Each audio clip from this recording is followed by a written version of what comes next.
पढ़ने का इरादा हो गया, फिलहाल मोटिवेशन का लेवल बिल्कुल हाई है और अब जो सबसे पहला काम होगा वो होगा टाइम टेबल बनाना, है ना।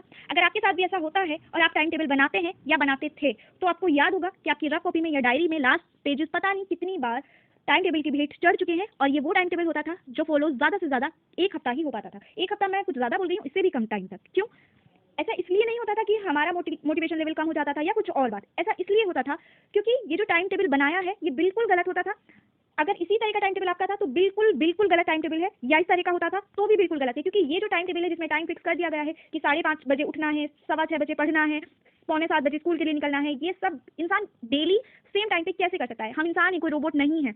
मान लेते हैं एक दिन आंख नहीं खुली 5:30 पे, 6 बजे खुली, पूरा सेशन खराब हो गया ना। देखिए अब तो आपके लिए सिर्फ 15 मिनट ही बचे स्टडी सेशन के लिए, आप 15 मिनट में पढ़ने बैठ पाएंगे या बैठ भी गए तो कितना पढ़ पाएंगे? या किसी दिन इस वाले टाइम पर मम्मी ने कोई काम बोल दिया, काम अर्जेंट है, करना जरूरी है, तो हो गया पूरा सेशन खराब, नहीं होगी स्टडी अब। तो ऐसा हो ही नहीं सकता आप इस तरह के टाइम टेबल को ज्यादा फॉलो कर पाए। तो मैं आज आपको बता रही हूँ सही टाइम टेबल बनाने का तरीका, और यकीन मानिए अगर आप इस तरह से टाइम टेबल बनाते हैं तो आप उसे बहुत लंबे समय तक फॉलो कर पाएंगे। मैं पूरे साल उसे फॉलो करती थी क्योंकि उसमें ऐसा कुछ था ही नहीं कि वो आप उससे आप डिस्ट्रैक्ट हो पाते या आपका कोई सेशन छूट पाता। तो ये था मेरा टाइम टेबल, दिखने में बिल्कुल सिंपल, आप देखकर कह रहे होंगे ये कैसा टाइम टेबल है, इसमें तो कुछ लिखा हुआ ही नहीं है। तो यही है मेरा टाइम टेबल। देखिए आपको क्या करना है, आपको सिर्फ 3 सेशन रखने हैं। सेशन के लिए कोई टाइम बिल्कुल फिक्स नहीं करना, जिस टाइम आपका मूड हो उस टाइम पढ़ने बैठिए। क्या होता है, मान के देखिए आपने शाम 4 बजे से 6 बजे तक का स्टडी सेशन रखा था और उस टाइम आज आपका पढ़ने का मूड नहीं है, आप जबरदस्ती बैठ भी गए तो कितना पढ़ पाएंगे? और पढ़ भी लिया तो वो कितना देर दिमाग में टिक पाएगा, क्योंकि बेमन से पढ़ा हुआ है। लेकिन आप 2 बजे का टाइम आपका बाहर घूमने का था, आप घूमने गए, आपको आपका कोई फ्रेंड मिला, उससे मिलकर आप मोटिवेटेड हो गए कि भाई आज से तो जरूर पढ़ना है, लेकिन वो टाइम तो आपका पढ़ने का है ही नहीं, तो आप इसलिए नहीं पढ़ेंगे। क्या फायदा हुआ? जो जिस टाइम आपका दिमाग तैयार था, मन तैयार था, उस टाइम तो आपने पढ़ा नहीं, बेमन से पढ़ लिया, क्या फायदा ऐसे टाइम टेबल का? तो ये टाइम टेबल इसीलिए बनाया गया है कि हर कोई फॉलो कर सकता है। सिर्फ 3 सेशन रखिए, कोई भी सेशन हो सकता है, किसी भी टाइम हो सकता है। अगर आपका मन सुबह को 6 बजे से पढ़ने का है, 6 बजे पढ़िए, नहीं माने तो शाम में पढ़ सकते हैं, कोई बाउंडेशन नहीं है। ठीक है, इतना कर लिया, 3 सेशन बांट लिए। ये आप अपने काम की तरीके से बांट भी सकते हैं। किसी दिन आपको 6 बजे कोई काम है, आप आकर 7 बजे से अपना सेशन शुरू कर सकते हैं, या अगर आपको सुबह में काम है तो शाम में कर लीजिए, शाम में काम है तो सुबह में पढ़ सकते हैं, कैसे भी अपने हिसाब से मैनेज कर पाएंगे आप इसे। इतना कीजिए, 3 सेशन बनाए, हर सेशन के घंटे आप फिक्स कर सकते हैं। मैंने यहाँ सिर्फ एग्जांपल्स के लिए 3 घंटे रखे हैं, आप 3 से ज्यादा भी रख सकते हैं, कम भी रख सकते हैं। अगर आप बिल्कुल बिगनर है तो मैं सजेस्ट करूंगी टाइम कम रखिए, लेकिन अगर आप किसी कॉम्पिटिशन की तैयारी कर रहे हैं या हाई लेवल पर पढ़ रहे हैं तो फिर 3 से ज्यादा भी रख सकते हैं। मेरा जो होता था वो 3 से 4 घंटे के बीच का होता था, आप इसे अपने हिसाब से मैनेज कर सकते हैं। उसमें भी 2 सेशन आपको पढ़ाई वाले रखने हैं और 1 सेशन आपको रिवीजन वाला रखना है। अब ये तो हुई अधूरी बात, आगे समझते हैं। अब मैंने इसमें क्या लिखा हुआ है, इसमें मैंने लिखा हुआ है सेलेक्टेड टास्क। दूसरे में देख लें तो इसमें भी लिखा है सेलेक्टेड टास्क। अब हमारा जो सबसे बड़ा सवाल है वो ये है कि ये टास्क क्या है और हमें पता कैसे चलेगा कि हमें करना क्या है, तो ये समझते हैं।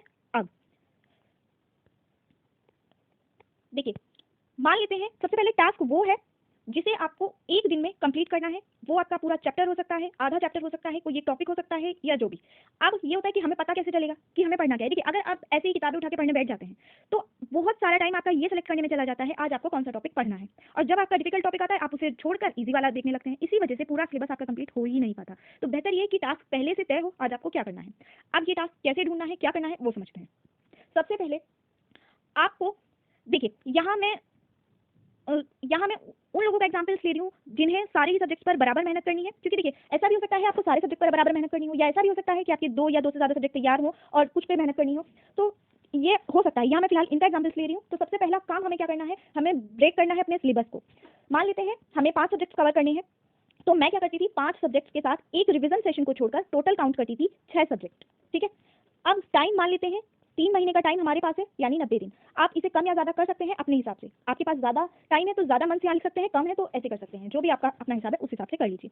तो अगर हम यहाँ पर बांटें तो 6 सब्जेक्ट को 90 दिनों के हिसाब से अगर हम बांटते हैं तो 15 दिन मिलते हैं हमें हर सब्जेक्ट के लिए। ठीक है, अब हमें इतना तो पता चल गया कि हमें अपना एक सब्जेक्ट 15 दिन में कंप्लीट करना ही है, अगर 3 महीने में पूरा सिलेबस कंप्लीट करना है। ठीक, अब हमें क्या करना है, मान लेते हैं हम हिंदी को ले लेते हैं फिलहाल समझने के लिए। हिंदी का सिलेबस पूरा उठाइए, अब उसके पूरे सिलेबस को 15 हिस्सों में बांट लीजिए, 15 बराबर हिस्सों में आपको बांटना है। तो अब 15 हिस्सों में आपने बांट लिया, अब उसका जो एक हिस्सा है वो आपका एक दिन का टास्क है। आप उसे हर एक टास्क को अगले 15 दिनों तक पूरा करेंगे, इससे आपका एक कंप्लीट हो जाएगा पूरा सब्जेक्ट। ठीक है, जैसे यहाँ हम सुपर टेट की बात कर लेते हैं। सुपर टेट में अगर आपने मेरा पिछला वाला वीडियो देखा था तो मैंने आपको समझाया था कि सिलेबस को कैसे करना है। 14 सब्जेक्ट सिर्फ डराने के लिए है, आपको करने हैं केवल 5 सब्जेक्ट। तो अगर हम उन 5 सब्जेक्ट को भी यहाँ रखें तो 5 सब्जेक्ट और एक रिवीजन सेशन मिलाकर हो गए 6 सब्जेक्ट, और आप उसे ऐसे ही कर पाएंगे। ठीक, तो अब हमें टास्क मिल गया, अब हम डेली एक टास्क करेंगे तो 3 महीनों में, बल्कि 15 दिन पहले ही आपका सिलेबस कंप्लीट हो जाएगा और आखिर के 15 दिन आपको सिर्फ रिवीजन के लिए मिल जाएंगे। ये मैं तब की बात कर रही हूँ अगर आपको सिर्फ 3 महीनों में सिलेबस करना है, जबकि अभी से बहुत सारा टाइम है, वैकेंसी का कुछ अता पता नहीं है, आप आराम से इससे ज्यादा टाइम लेकर कर सकते हैं। ठीक है, अब सवाल ये उठता है, मान लेते हैं कि हमें सारे सब्जेक्ट पर बराबर मेहनत नहीं करनी। अब कुछ बच्चे ऐसे भी होंगे जिन्हें जिन्हें मान लेते हैं 4 सब्जेक्ट पर ज़्यादा मेहनत करनी है और 2 पर कम करनी है, ठीक है, वो कैसे बनाएंगे? अब जब वो अपना सब्जेक्ट बांटेंगे तो ये जो 4 ज़्यादा मेहनत जिन पर करनी है उन्हें बांटेंगे 18-18 दिन के हिसाब से। तो कितने दिन हो गए? 18 दिन को अगर हम 4 से मल्टीप्लाई करते हैं तो हो जाते हैं 72 डेज। अब 72 डेज में डिफिकल्ट वाले सब्जेक्ट कवर हो चुके हैं। अब जो बचे आसान वाले सब्जेक्ट उनके लिए हमारे पास बचते हैं 18 दिन। 90 में से 72 गए, 18 बचे ना। तो अब इसमें से 9 दिन एक इजी सब्जेक्ट के लिए इनफ होंगे और 9 दिन दूसरे इजी सब्जेक्ट के लिए इनफ होंगे। तो ये हो गया उन लोगों के लिए। अब मान लेते हैं कि कोई ऐसा है जिसे 2 पर ज़्यादा मेहनत करनी है या एक ही पर ज़्यादा मेहनत करनी है और 4 या 5 पर कम करनी है, वो कैसे करेगा? देखिए, मान लेते हैं उसने 4-4 घंटों में अपना टाइम बांटा हुआ है। एक मिनट, एक प्लेन पेज ले लेते हैं, यहाँ लिखते हैं 6 सब्जेक्ट है, 3 महीने हैं, 2 पर ज़्यादा मेहनत करनी है, 4 पर कम करनी है। तो अब वो क्या करेगा? अब वो करेगा, देखिए 4-4 घंटों के मान लेते हैं उसने 2 सेशंस रखे हुए हैं, तो इसमें शुरू के 2 घंटे वो डिफिकल्ट वाला पढ़ेगा, बाकी का 1 घंटा वो एक इजी सब्जेक्ट को देगा और 1 घंटा दूसरे इजी सब्जेक्ट को देगा। बाकी के इस वाले सेशन में 2 घंटे फिर से डिफिकल्ट वाले को देगा और 1 घंटा फिर से इजी वाले को देगा।